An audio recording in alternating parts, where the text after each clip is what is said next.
All right, so I am here to enlighten you on the idea and benefits and reason why you'd want to learn about intelligent cloud. So the agenda for today is, first, let's talk a little bit. We'll talk about what the intelligent cloud is at a very high level. We'll talk about the prerequisites, because if you like it, we want to let you know what you need to have before you can start using it. And then what I did here is I was going to do this live, but I actually am going to give this deck to Daisy to give to you, and I'm doing a walkthrough of the intelligent cloud setup. I've even included in there, as I did it, all the mistakes that Jeff made when he was doing it, and the solutions to the things that Jeff did wrong because he didn't read the instructions like he's supposed to. So we'll walk through that, and again, it's all in slides. So when I give it to Daisy, you can literally take this and walk through it and be able to do the same thing yourself. I'll give you a little bit of information, additional information, just a couple slides about some things that I also learned about. And we'll talk a little bit, I forgot to put this on there, a little bit on roadmap. What are we doing next? I'll take this time to tell a little bit about SL 2018 CU2, which we're currently talking on, and when that's going to happen. So that's what we have today. As I go through this, please feel free to type in your questions. I will have plenty of time here, should be at the end here, to go back and review any of the questions that you have. So go ahead and put those into the system. I'd be happy to address them as we get through this presentation. So with that, let's go ahead, and if I can get my thing to work here, let's go ahead and start with our presentation. So what is this intelligent cloud thing? Well, first, what Intelligent Cloud feeds is a product called Microsoft Dynamics 365 Business Central. You might have heard of it. It is Microsoft's cloud-based ERP solution. So if you are in need of a cloud-based solution that you want to have out there, this is Microsoft's response to people's needs for that. And obviously, hopefully you've heard about this over the years, that this is kind of where they are putting a lot of time into helping people, because that's where we live. We live in the cloud. Obviously, Dynamics SL can work that similarly, but this is a solution that's literally, that's where it's based to work. It is not an on-premise, it's based to work in the cloud. So that's, okay, Jeff, why are you telling me about this? Well, the reason why I'm telling you about Business Central is that what the Intelligent Cloud is built to do, it is a solution that's being built for SL to take SL financial data today and copy it up to a D365 Business Central, what we call a tenant, or think of it just basically as an installation of D365 in the cloud. Now, why would I want to do that? Well, if you have customers, or even you have people internally at your company that are always asking to get an idea of maybe vendor information, customer information, they want to see invoices or things that are open with those customers and vendors. And you don't want them to actually log into your live Dynamics SL system. You could use this Intelligent Cloud to copy that data up there and then give them access to it. Now, the benefit of this is that the way that Business Central is written, it is written so you can access it on any device. So it's built that I can run it on my desktop, my tablet, my smartphone. Similar to what we say with web apps allows you to do that in SL, but this is, web apps is something that you have to separate install and set up and maintain. This is the way that BC is made. BC is created to be able to be accessed remotely on any device, wherever they are. So that's the big idea. So again, it's not something that everyone might want to do, but it's definitely something that if you're kind of looking at it two ways. One, if you're interested in finding out what Business Central kind of looks like, and how does it look with my data in it, you could use it for that. Or if you use it for this reason that you just want to be able to give people access to view information. The big thing about this is read-only data, so you don't need to worry about anybody messing around. So, okay, what's getting copied up there with this Intelligent Cloud? The first thing is I did want to reiterate the fact that everything being copied up there is read-only data. So it's not something where you're putting transactions in SL and doing your daily business. They can't touch it. They can view the information in Business Central right now, the way it's set up. They can't do any data entry or make any changes or do anything like that. It's literally there for read-only. So what's being copied over? Accounts and balances, sub-accounts, which they call dimensions, fiscal periods, customers, open documents, and vendors and open documents as well. So that's what's being copied up there. So if you can think of that, this is kind of version 1. There are definitely going to be investing more in this area. And again, this just came out here right around the time of Dynamics SL 2018 CU1, and they're already working on new features for the next version. So again, something to think about as well. So how often is this data going to be updated in D365? That's another question I get. And you can specify how frequently the information will be what we call replicated, copied from SL and copied up to D365. An example, you could set it up to happen every day at a specific time, once a week at a specific time, and so forth. And we'll go through this actually when we walk through the installation and setup process, but know that you can set basically how frequently you want it to happen, and we'll talk about that here just in a second. So, wow, that sounds interesting, Jeff. That's, I'm completely happy with what we're using in SL, but this does open another opportunity for us to be able to share our information with, customers, vendors, or, specific people inside of our company that we might want them to be able to view the information, but not be able to, take any action on it. So what are the prerequisites? Well, the first thing is that you do need to be on SL 2018 CU1. There's been some hooks and changes and things that are made to it so that D365 BC and 2018 CU1 can work and copy the data up together. So you do need to be on CU1 and all the prerequisites that come with CU1. So Server 2014, SQL 2014, Server 2012. Go out to the 2018 CU1 site on customer source or partner source, and any of the prerequisites, obviously that's what you need to be on. Now the one that is new that I don't think we have inside of CU1 is this Microsoft.NET Framework 4.6.1. This is one that I ran into. I have a full 2018 CU1 standalone implementation sitting out there, and it turns out that I needed to install this as well, and we will actually show you what you need to do to get that installed as well. So that is new. That's not something that you have to have with CU1, but something that you do need to have here with setting up the intelligent cloud. You are actually going through this process. You're doing two things. You're installing this intelligent cloud software into D365, but you're also installing a connector. And what are we installing? We're going to be installing this connector so it will copy the data from SL up to D365 BC and keep track of it and being able to copy the data up there as frequently or infrequently as you set up in the system. So you do need to install this connector on a machine that has the ability to connect to SQL Server, so it needs to have that. You need to set up some type of ID to be able to log into SQL. It uses basic connections with SQL. It does not support Windows user ID login. So for example, if I'm Contoso/SL admin, it doesn't support, that's the way, connecting to your SL database that way. It would have to use a user ID like SA. SA is the system administrator that's been set up for all of your databases right now, and that's what SL uses to get information in and out of SQL. So you could use that SA user, you could set up a separate user if you wanted to, but it has to be one of those. And again, as we go through the process, you'll learn a little bit more about that. So I tell you that we have to be on 2018 CU1. Again, as I said, there's some changes under the covers that we need to have installed so they can connect correctly.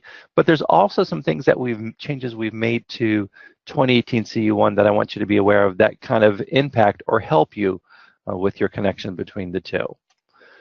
So the first thing that we did to SL 2018 CU1 is we updated our menu homepage feature. So if you're familiar with it, if you happen to set up a homepage and you click on the homepage feature, it will go ahead and display a actual web page inside of SL's menu feature. Great feature that's been around for a while.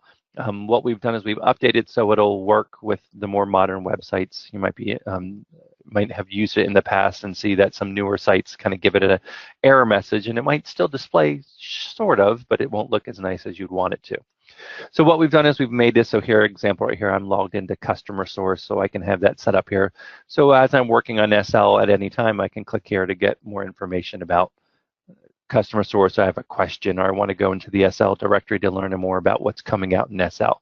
So you can do that today. Hopefully you're familiar with that. We'll show you how to do that if you're not. Also, you can add more important sites. Well, I know it's more important, but just as important, how to sign up for DSLUG's conference here in Anaheim. So hopefully I will see you guys there April 15th through the 18th in Anaheim. So again, you can put whatever website you want there. That could be an internal site. It could be set up that for your payables group, you always need to look up certain things at a certain website, or receivables, or project. Again, you can set up any websites, and you can set up for specific people or specific groups of people.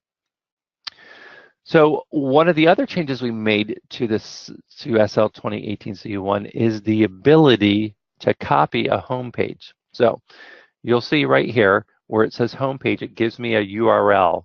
So what this tells the system is that when the sysadmin user logs into SL and they click the homepage button, this is what they want me to display. So you might say, okay, that's cool, but what if I want to share this same URL or homepage with someone else in the company? Well, that's where this new homepage copy to feature comes into place. So if I click on that button, it's going to pop up a new screen, and this is the copy to user/group list, which you can see the ID right here. Now the idea behind it is I can choose that I'd like to copy this to a groups that I've defined in the system, or specific users. So in this case, I'm going to take the URL that's been set up for sysadmin, and I'm going to copy that same URL to web user 10 and web user 11. Now, of course, technically, I could just copy and paste it one at a time, but the idea is we wanted to give you a screen that you would make it very easy for you to copy URLs set up for one person to multiple people or to multiple groups at one time. So all I do is I fill in the IDs, hit begin processing, and it automatically copies this URL to everyone. So pretty basic feature, but again, a nicety if you are interested in starting to use this whole idea of home pages. You might find the benefit of it just using the core functionality, or you'll see in a second some other functionality that allows you to go through it as well. Now, when you upgrade to CU1 as well, there's something that we're doing during the upgrade process that you need to be aware of as well. So during the SL 2018 database update process, which that's the process that updates your tables and adds all the new features and functionalities of 2018 CU1, what we will do is we will find the sysadmin user and we will set their homepage to a brand new URL. This lovely little easy to remember URL here. But what's this URL of? Well, what this URL is the Business Intelligent Cloud information page.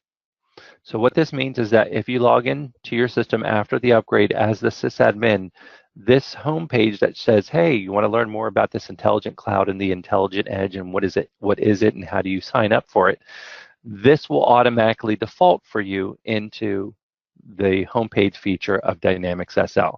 So this means the sysadmins can learn more about it and kind of see the information. Again, provides you the information, but you might say that's great that it goes to the sysadmin, but what if me as an admin or as a company, we decide that we want other people in the company to learn about it as well?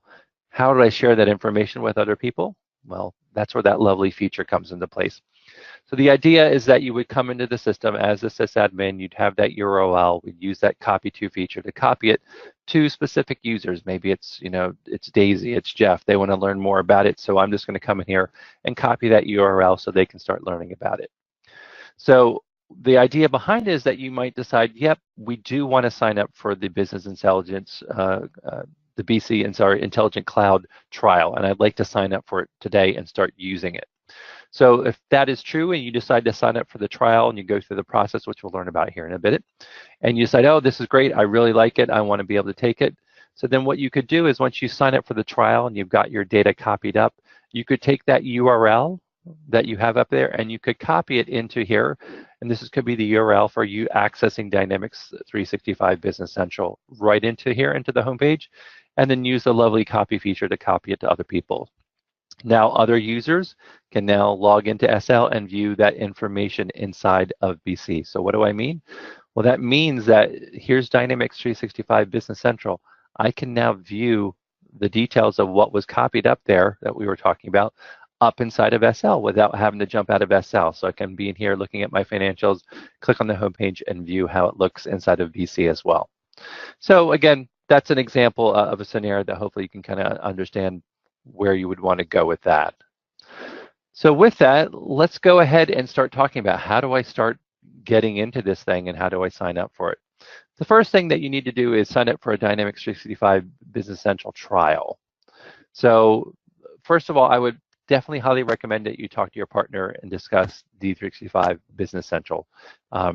Discuss what it can do, what it is, and so forth with your partner, because you're ultimately going to be using them to move forward. If you decide to move forward with this feature and functionality, you want to be able to contact with them, and they can help guide you as to what's the best thing to do. The next thing is you can go to the Dynamics Business Central page and click on the Start Free button to go ahead and start free and set up your own account just to play around with. It is a free trial that you get, basically once it's up and running, you get about, I think, 30 days or so to play around with it and kind of see how it looks and figure out if you want to do something more with it. You can extend that, but it will come up to an initial cutoff period that you can extend as you need. And then once you set that up, you can log into D365, and it really does not take long at all. It's quite amazing. It's all online. It's a sign up. I give them my email address for my company. It signs me up and says, yep, we're going to go ahead and create a test place for you to go in. So what it's going to do is when you come in and you log in, you're going to have a test database already set up with test data in here. So if you want to go around and play around, you have that capability to play around. But the idea of the Intelligent Cloud is that we want you to get your data up there so you can kind of see it and understand how it looks and feels inside of here, if it's something that you want to look at. So let's go through the Intelligent Cloud setup process. So in that same screen, what we were in before we logged into, the first thing we're going to have you do is click up on Setup and Extensions. And then when we click on Setup Extensions, it displays the options below it. So the way the menu system works is you have your little down arrows here. When you click on the different items that are here, it shows you what are the screen items that are available under Setup Extensions. So we're going to click on the Extensions option, and it's going to bring us to a list of extensions. So let's take a step back. What is an extension? Thinking of extension is the example of adding an ISV product onto your system. So in the SL world, we're used to the idea you buy something like e-banking. Someone needs to come in and do an installation on your SL system, update things, get things ready and set up and so forth. In the online world, just like you do when you're on your phone and you want to buy an app, you go to the App Store and you download it, boom, it's in there. Similar idea here with what's come on with the Intelligent Cloud and also with the App Store for Business Central. We basically come into the system. If we click on Manage, we're going to see these are the ones that are already installed that come kind of as a generic item that you have out of the box. So if I want to go ahead and load a new one and find a new one, all I need to do is click on the Manage and click on the Extension Marketplace. And it brings me to an area where I can start searching for all the different apps. Now, I kind of preloaded it. I would suggest if you search for Dynamics SL, you're going to find it a lot quicker than trying to search around. So if you type in Dynamics SL, it brings up two options. We're interested in the one on the right here, the Intelligent Cloud option. Now, once it's here and I want to get this particular one, all I need to do is click on Get It Now. And it will pull up a screen and it'll allow me to say, okay, yep, I see that you've requested it. If you're okay and you want to read the terms of use or privacy policy or terms and all that other fun, please feel free to click on the links. But if you're okay with having this deployed, all you need to do is click on Continue. Now, after I click on Continue, it's going to come up and pop up a screen and kind of walk you through the installation of it. It's literally a few steps here at all. The first thing is going to ask your language, which for the most of us, it's going to be English, and that's what's supported. So we'll go ahead and click on the Install button. And as soon as we click Install, we're pretty much done. It tells me that the extension installation is in process. Please check the status page to see it. But to be honest with you, it is a very, very small program, so it's not going to take long. Probably by the time you click on OK, it will already be available. Now, how do I know that it is available? Because now when I go ahead and refresh the screen, now I see that this Progressus item, this Intelligent Cloud item is now installed, and this is for Dynamics SL Intelligent Cloud. The company that's created it is Plumline/Progressus, so that's why you see the Progressus logo listed there in the system, and that is there to let us know that you have successfully installed the Intelligent Cloud for Dynamics SL. Now, a quick tip to let you know, if you're sitting in a sub-menu, menu layers deep, and you want to get back to the top of the menu system in D365 BC, just click on the company name, and that'll take us back up to the top. So now we're back up to the very top, and we can see that we're ready to move forward. So we have gone ahead, we've installed the prerequisites, we installed the Intelligent Cloud things, and these things are in there. So now all we need to do is go ahead and click on Setup Extensions. And what we want to do is, one of the things that's nice about Business Central is if you want to set something up and you're not really sure how to do it, there's a lot of things called assisted setups. So all I need to do is click on Assisted Setup, and here I'm seeing all the different items that I can set up. You can set up approvals, you can set up payment workflows, you can set up sales connections for D365. You've got all these different things you can set up. Now, the one that we're interested in setting up is called Setting Up the Intelligent Cloud. So if I go ahead and click on Intelligent Cloud, it's going to pop up a screen that allows me to go ahead and start installing it. So the first thing, a lot of these are initial ones that you would always see anytime you install anything. The first thing, it's going to tell you to accept the warning and privacy notice. You're going to have to click on that button. It'll slide it across and go ahead and set up that option. Then we go ahead and click on Next, and it brings me to the next selection. And now we get to choose exactly what product do you want to replicate. So if I click on the ellipsis to the right of it, pops up a screen, and it's showing me a list of the different ERP solutions that I can go ahead and replicate. Now, if we did not do the installation that we just did, where we went through and we ran the process to install that Progressus Business Intelligent Cloud piece, then SL would not show up. So that's why it's important to walk through the steps that I had it, because you would come onto the screen and see just GP, I think, in Business Central. So we want you to know that you need to run that process, because that's basically what's loading SL into the screen. So we can choose SL, we can go ahead and click on OK. And now it says, okay, the product that I see that you want to replicate is Dynamics SL. Next, all I have to do is click on the next button, and it'll take me to the next screen. Now, the next thing we have here is that we are actually going to be connecting SL to the cloud. And as we know, SL is run on SQL Server. So it is a SQL Server setup. So the question you might come into this account is, my SL is on-premise, sitting somewhere else, and this other stuff is the cloud. How are we going to connect it? And that's where this next part comes into, which is a different idea than what we're used to, but it'll kind of make sense as we go through it. So the first thing is, it's going to ask you, what is your SQL Server connection? We do want to choose SQL Server. If you hit the drop-down box, there's ODBC and other products that you can choose, but we want to choose a SQL Server as our connection. The next thing is, we need to give it a SQL connection string. So this is important, because we need to be, right now when I'm running this, I need to be on a machine that has access to connect to your SQL Server, because I'm going to be installing a piece of software that is going to be in charge of running the replication. Now, you can talk to your IT people whether you want to put this on a server or a machine or so forth. Definitely connect with them, or connect with your partner and your best thoughts on where to put it. But the idea is, this little service that we're about to install is what's going to be in charge of taking data and passing it up to SL. So the SQL connection string, if I go ahead and click on here, and it's going to give me a little bit more information, this is the way that the information in this field has to be formatted, and it's listed here a couple different ways. But I went here and kind of blew it up here so you can kind of understand.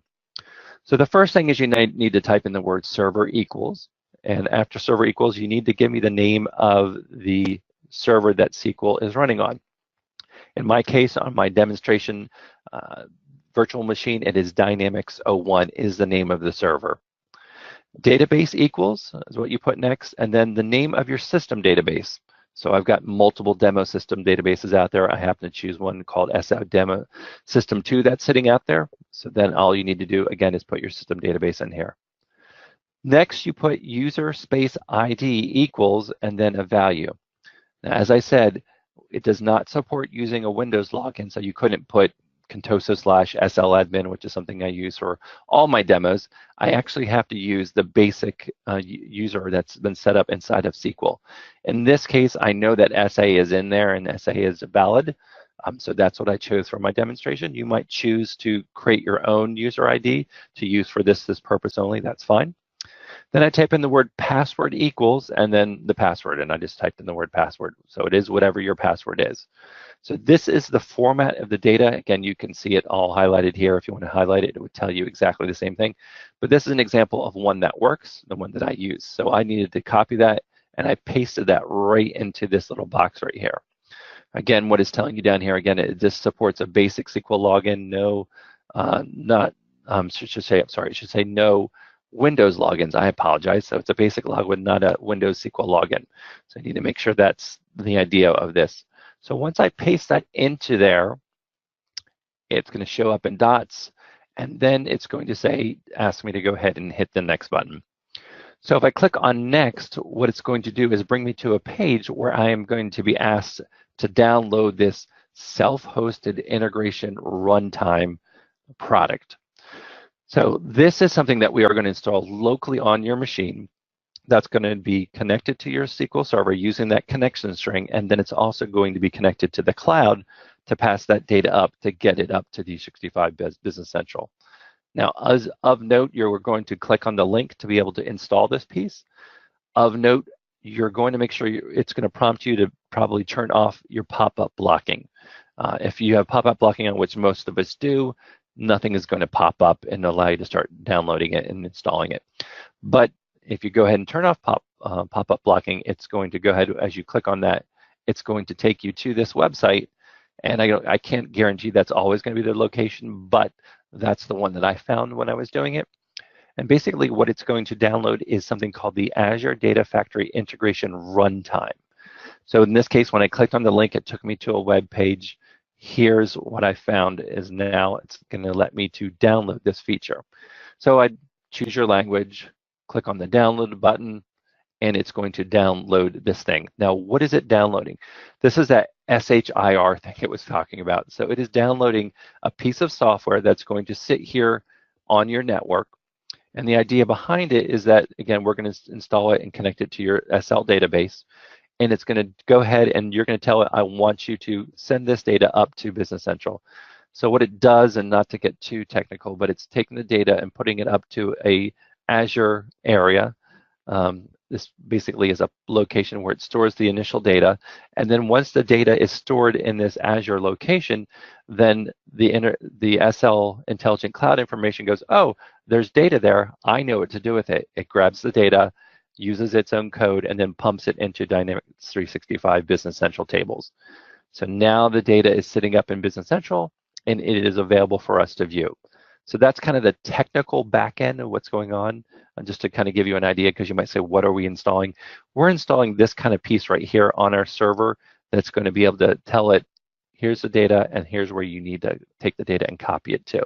And then again, that intelligent cloud piece we installed already is going to grab that data and push it over. So a little technical there, but just to let you know. What do I need to download? Technically, you only need to download this first item here, the integration runtime. I chose both just so I could get a copy of any release notes or anything I might need to do.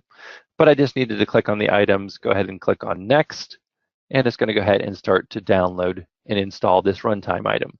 So it's going to prompt you, are you sure you want to run this file? Go ahead and click run. And then this is where Jeff ran into his first error because he didn't read the prerequisites like you guys did, and he got this message. It said, Jeff, I'm sorry, you can't go any forward anymore because you are missing the .NET Framework 4.6.1. You need to install it before we can install our wizard and move forward. So what if you are missing the prerequisite? What do we do? Well, I went out to a site and I searched for .NET 4.6.1 installation, and it brought me right to this page. And I left the URL in case you want to look it up, or if you go to Microsoft.com and search for this, it will take you to this page. Now, what I needed to do, obviously, is I need to install this on the server. So again, depending on your version of Windows Server, I'm running on 2012, I think on here, so that's why it's prompting me to install this. If you're on a newer version, you might have it already installed as well, or you might need to go to a different site. Again, it depends on your version of server, but something to the fact that if you search for 4.6.1, it can get installed into your system. So that's the URL, and I went ahead and I clicked on download. And just like you usually used to seeing, it said I downloaded the file, what do you want to do with it? In my case, I chose to run it, and it pops up, and you're going to see the whole, are you sure you want to do this? Yes, I do want to install, and it'll start going through the process of installing 4.6.1. Now, when it's done, more than likely, you probably will need to reboot that machine. So warning, heads up, you might not. But in my case, I did need to reboot, so it could set up and finish installing 4.6.1 onto the system. So that's the bugaboo. Jeff forgot to do it. He didn't read the prerequisites. If you were to do this before, you would not run into that error message that I just encountered. All right, so I got back on the good foot. I went ahead and got that installed, and now that I can come in here, I can get to the Microsoft Integration Runtime setup, and it doesn't give me an error, so I can go to the next step. So I choose my language, I click on English, I accept my terms to say, yep, this is exactly what I want to install. Click on next, and it's going to go ahead and start giving me the ability to change, but for most of us, why would we want to change where it's going to install the runtime? Again, you have that option, but in my case, I went ahead and chose next and said, please install it. It says I'm ready to go ahead and start installing based on the information you gave me. So I click on install, and it starts installing. And you can see I was able to quickly grab, it's not a long install, but I was able to grab a little bit of the information about the installation process. And finally, it told me, Jeff, you've done what you're supposed to do. You can click on finish, and it is done. Now, once it's done, it is going to open up, and the first thing it's going to do is it's going to give you this long string, which to you and I doesn't mean anything, but there is a process that we need to register this integration that we're about to run. So all this stuff came pre-populated. I didn't have to think about it or anything, and all I needed to do was click register. So you will get this screen that says you must register this integration and move forward. Again, all this other stuff pre-populated for me, so I didn't need to think about it.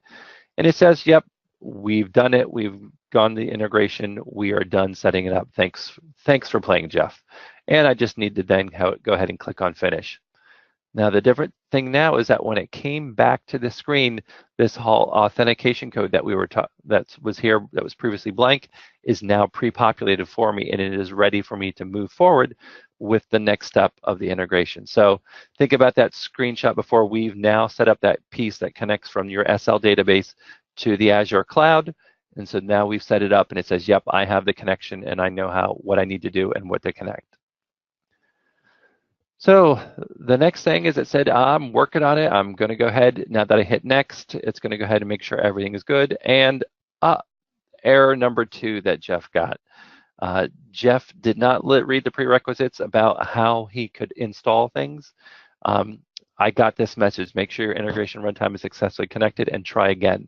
This means that when Jeff put in the information about connecting, he didn't use that SA with the right password. He messed up something. He used the wrong user ID, he used the wrong server name, he used the wrong password. Something was wrong, which again could happen to you. So what did he have to do? He just the integration runtime was already open, so all I needed to do is go right to the diagnostics tab. This is an important thing because this allows me to see exactly what's going on here.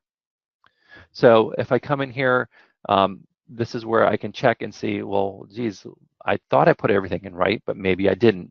The nice thing about the diagnostic tab is it allows me to choose everything I want to choose. SQL Server, as we talked about. I can type in the name of my server, type in the name of my system database. Again, we talked about its basic encryption that it supports. Here's my ID, and here's my password.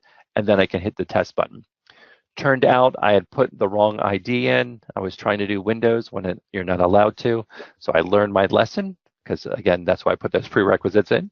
Now I learned my lesson. I hit test. It said check mark. I can now connect to it. Thank you so much. Everything is good.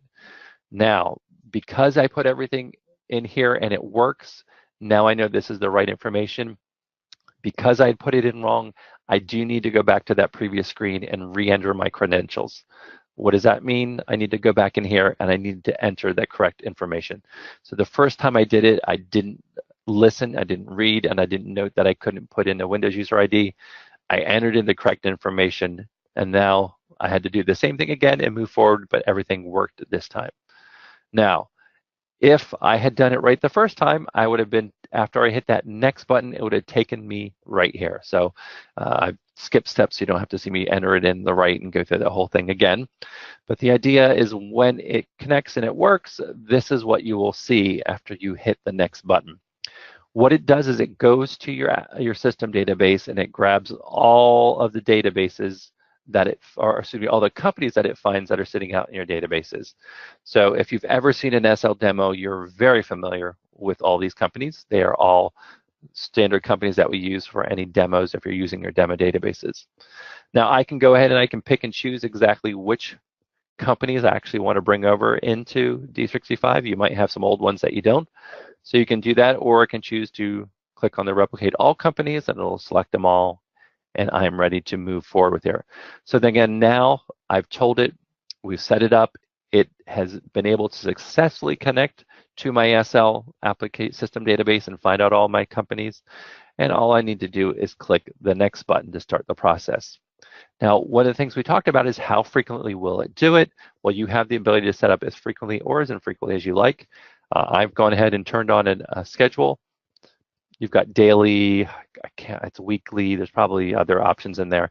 I just chose daily and I went ahead and I put in a specific time, 4:45 p.m. Again, probably makes the most sense for you to do it in the morning before people going, but I was actually doing this at 4:30, so I wanted it to run soon. But you'll probably want to set it to happen in the morning when nobody's on the system. Not that it's going to take a lot of your resources, but just so it's not running into anybody. And all I need to do after that is go ahead and click on the next button. And it says, that's it. You are done, Jeff. Way to go. So now that I come back to that same screen we started out, you notice that the Setup Intelligent Cloud set is now set to complete. That means that we have successfully done it. If we had errored out in any process, it would not say complete. So now we are sitting here and everything is complete and we're ready to move forward. So what about the process? So I told it to run, and I told it to run at 4:45. Now, one thing I was told to mention to you as well is when you set up that initial time to sync, make sure you set it up in the future, because when you initially set up your companies, it does take, and the first time it does it, it's going to take it a little bit more time to initially set up those companies for all those different companies that we had listed here. Go back to here for all these guys here. It's going to take a little bit of time initially for it to copy and create these companies. And then when the replication process runs, it then starts copying the data in there. So the very first time you run it, you might want to give yourself, maybe 5+ minutes, 10 minutes per company just to get it set up. Probably will take less, but just to save yourself the aggravation of why is it not copying data over. So in this case, I probably would have went 5, 10, 15, 20, 25. I wanted to probably go about a half an hour in the future before I wanted to copy the data over, especially if I knew there's a lot of data. Again, that's just initially just something that some people run into, that giving it more time initially to set up is a benefit. So sorry for that sidetrack. Now the question is, how do I look and see if those companies have been set up inside of D365? So the way that we find things in D365 Business Central is I click on this little light bulb icon and it pops up and it says, what do you want to do? I type in the value companies because I like to find companies, and it shows me that there is an option out there, a screen called companies that I can look at. So if I click on that, it's going to pull me up the company screen, and here's what it's showing me. It's showing me that it started to create the companies and it's in progress of setting them up. So that lets me know that it's still out there. It's not completed yet, but it is in progress. So that's good. All right, I can quickly tell, and if I were to go away and refresh the screen, now I see it is completed. These are in process, and actually, one is still sitting out in progress. So it lets me know exactly what's going on, what's been moved over, what hasn't. So that's a quick way to see exactly where I am and did I successfully create these companies over in Business Central. Now, the next thing that we have is we can view the status of our integration. So you'll see something at the top of the screen. Yes, the data you chose was successfully migrated. They call it migrated. In our cases, we're just copying the data up there, but it doesn't know any difference. So it says that everything is cool. The other thing it says, we can look at the status and the success of our replication. Right now, it's telling me 100% because it's saying the replication that you set up completed 100%. Everything's good and it's there. Now, if you want to see more about that, I could click on the See More button. It'll pop up the screen and we can see those are the replications that I did just the other day, 2 days ago, and they were successful and they completed. So you have that capability of viewing, hey, did everything go right? Did the one that I set up for today run right, and so forth. Now, another thing that you can do as well is, and I did it in this particular example, is I actually did this initially, and you can kind of see it, this thing, it says manual. The situation I ran into is these demo databases are really, really old. So the data that came over is from like 2000 and something, so it doesn't look really cool over here. If you have more recent data, it looks really nice because it'll show you recent things and balances and so forth.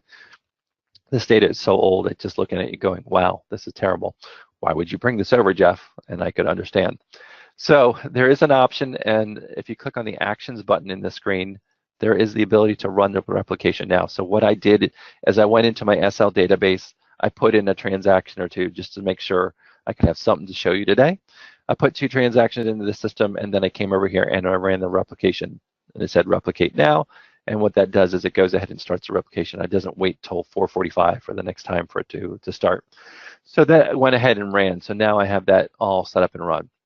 So what does that mean? That means that, well, now I can go into Business Central. And again, we're not going to train on this, but you can see I have my chart of accounts have come over. Here are all the accounts. These probably look very familiar to anybody who's seen a demo. I can look at my customer base.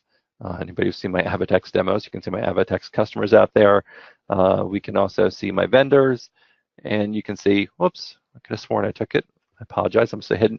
You can also see the transactions, and I apologize there. I thought I'd put them in there, but they're vendor customer transactions that I have in the system that allows me to give some information about them. So again, these are not good examples. That's why you're not seeing a lot of great data here. If you're pushing over your information that's recent and it has recent transactions, it'll look a lot nicer. So that gives you that flexibility. But again, the idea behind this is for you to try this out today. If you're an SL 2018 CU1, you can try it out right now. Initially, there'll be no cost. Again, there'll be costs after the fact. But again, you can go ahead and do that. If you like this intelligent cloud, some things to think about is that the initial trial will expire. So there is a limitation. And if I'm not mistaken, it is 30 days once you start actually setting up and moving real data into the system. It'll give you about 30 days. If you need to move forward, definitely contact your Dynamics partner to discuss purchasing it. There is a monthly cost involved. It is cheaper than having full BC installed. If you're only using it for lookup, there is a discounted price, but again, talk to your Dynamics partner as those things change as well. 2 little bits of additional information. There's also a way to view your data migration overview. So if I do a search for this data migration overview, it'll show me what's moved over and its status. So you can see how many items moved over, what's their status, is it 80%, 90%, 100%. So we can view all that information as well. Also, if you decide you want to uninstall it, how do I do it? Going back into that extensions area, all I need to do is click on the entry, and you'll see that one of the options here is to go ahead and uninstall it. Now, next, let's talk about our roadmap. I'm going to cheat here and use it for some other feature functionality as well. Obviously, in the SL world, we continue to build out feature functionality. As hopefully everyone on the call knows, CU1 came out in November. We added new features to SL and continue to add things even around flow, which we did a lot of work on for that one. We are currently in the process of working on CU2. CU2 for 2018 is scheduled to release, right now we're generically saying Q2 of 2019, so the second quarter, we're in the first quarter. So sometime in the second quarter, we will come out with CU2 with additional feature functionality. And the intelligent cloud piece, they continue to work on it as well. This was obviously originally available back in November, so it is kind of the V1. So they're continuing to enhance it, invest in it, and make additional items that were going to be added to Intelligent Cloud as well. So I always want to keep you guys in the know. Hopefully you've gleaned some information on this. I am going to be giving this to Daisy as a click-through. So literally exactly what I did and all the lovely errors that I made are all kept for you, and I'll send this over to Daisy so you can look at it and start walking through it yourself. As always, if you have questions on Dynamics SL or this Intelligent Cloud thing I showed you, you have my email address at the bottom, b-jsuen@microsoft.com, and I would be very happy to discuss anything that you have around that. With that in mind, I think we did a pretty good job here. Let's see, Daisy, do we have any questions from the team?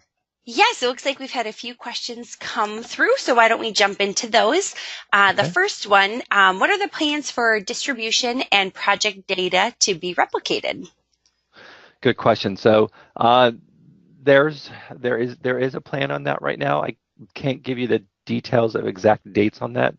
There's another thing that they're looking to do in Intelligent Cloud first, which I don't think I can talk about at this time, but that is something that could definitely be being looked at into the future. So I can't give you exact timing other that it currently is on the roadmap for them, but Intelligent Cloud is a Microsoft thing, so they kind of have preference of that. They tell us what to add to it, but I know there's another area that I'll probably be talking about here, at least at the user group, some other things that we're going to do with Intelligent Cloud as well to help you view that information online, maybe some historical information as well. I'll leave it at that.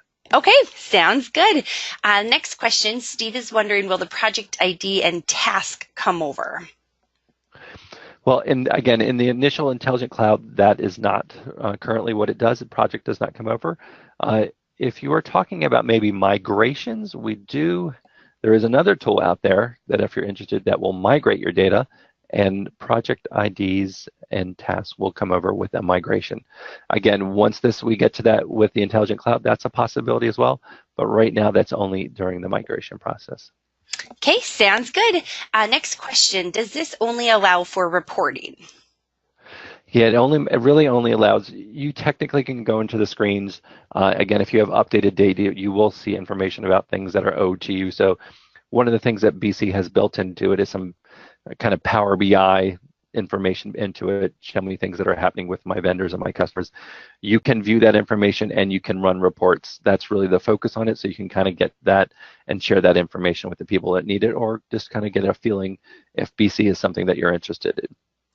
All right, good to know. And next question, how is security managed? Sure.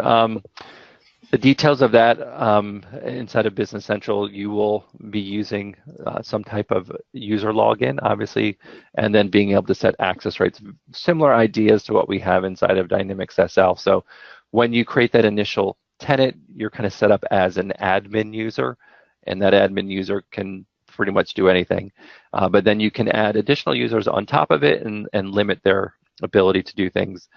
They do also things in kind of a role-based, so you might say that this is just an accountant, or this is a business manager, or this is a salesperson, and so forth. So they have those kind of ideas similar to SL, but that is where you would set up additional users or be able to take an existing user and limit their access as to what you want them to be able to see. So that's built right into it as well, into the Business Central area as well. Okay, sounds good. Next, it looks like Richard has raised his hand. So Richard, I'm going to unmute you. Are you on the line? I am. Wonderful. You have some questions? Sure. Basically, is this a precursor to having people migrate over to 365? Because Microsoft has been less than, a lot of people are concerned as far as the long-term viability of SL past 2018. And is this a precursor on this one as far as going over to Dynamics 365, or is I wouldn't say a precursor. So let's talk about it. That's a really good question. First of all, Dynamics SL continues to be invested in. As you can see, we've got at least 1 or 2 releases this year. So we're continuing to add feature functionality to it. Is Microsoft spending a lot of money on trying to get people interested in going to BC? I can't say no to you. Obviously, they're doing a lot of feature functionality. They've got a lot of things with Power Apps, Power BI, Flow. Now, that said, so have we. So we've done a lot of things with Dynamics SL around Power Apps, Power BI, and Flow. So it could be, it can be used as a way to try it out to see if it makes any sense. Obviously, SL has a lot of feature functionality that is not in BC. That makes it very specific to the customer base that we have. Could they add that in the future? And could this be something you could look at to do that in the future? Sure. But this is not a, you have to do this today, you need to move over today at all. Hopefully we've, in our other presentations, we have kind of underlined that. But good question. If I ask one more question in this one. Sure. You know, I know that over the years how they have gone from various, you know, mobile apps, different things along the way, business portal and the whole bit, and now there's web apps. And, you know, there's 50 billion hot fixes out for web apps on this one. I'm kind of wondering, and seeing this presentation, is this another means for people to access data in the cloud, and what does that mean for the future of web apps? Sure. So again, it's its own solution. So its own standalone solution built completely from the ground up as being a cloud solution. Web apps, we do a monthly release, but we also do monthly releases on web apps because we're continually adding new feature functionality to it. So I hope that whole 50 billion was just because we constantly every month come up with new feature requests from customers or internally to add to it. So this could be a way to it, but it's not, I don't see it as being a replacement for web apps at all. And we're not going to be adding your capability to set up a project, do your time card entry, expense entry. I don't see that as something that's really going to be a viable option. But if it's something, right now, if you are a Dynamics SL user that's using financials and someone's pressuring you to go to the cloud and they want something different, sure, this is a great opportunity to look into it. This gives you an opportunity to view it if you wanted to kind of test it out. But I see it more of an option that if you've got some people in your company that need to see customer vendor information right now and you don't want them in your live system messing around, mucking around, it's a good way to put it out there because it is available remotely. As you said, so web apps, we continue to different option for business. I guess a different option for sort of like view-only business portal. Exactly, a view-only business portal with reporting only and only financials right now. Okay. The last question I have, as far as the data center, sure. with the security and the whole bit, where is this data center? Is it U.S. Located, managed, under control of, or where is it? I don't have the details exactly where they do. I know it would be in the U.S. if you're deploying it here. If you're over in, Denmark or you're in England or something, you're going to deploy to a different location. But if you're here in the U.S. and you're deploying this would be in a U.S. Center for an Azure data center. I don't know the details of exactly where they have that. Can quickly be found if you want. We can go search that online to find out exactly where it's at. But I don't know that off the top of my head. Okay, thank you. All right, thanks, Charles. Thanks for your questions. Wonderful. Next question. Can you show how the current transaction you entered in Dynamics SL appeared in Business Central?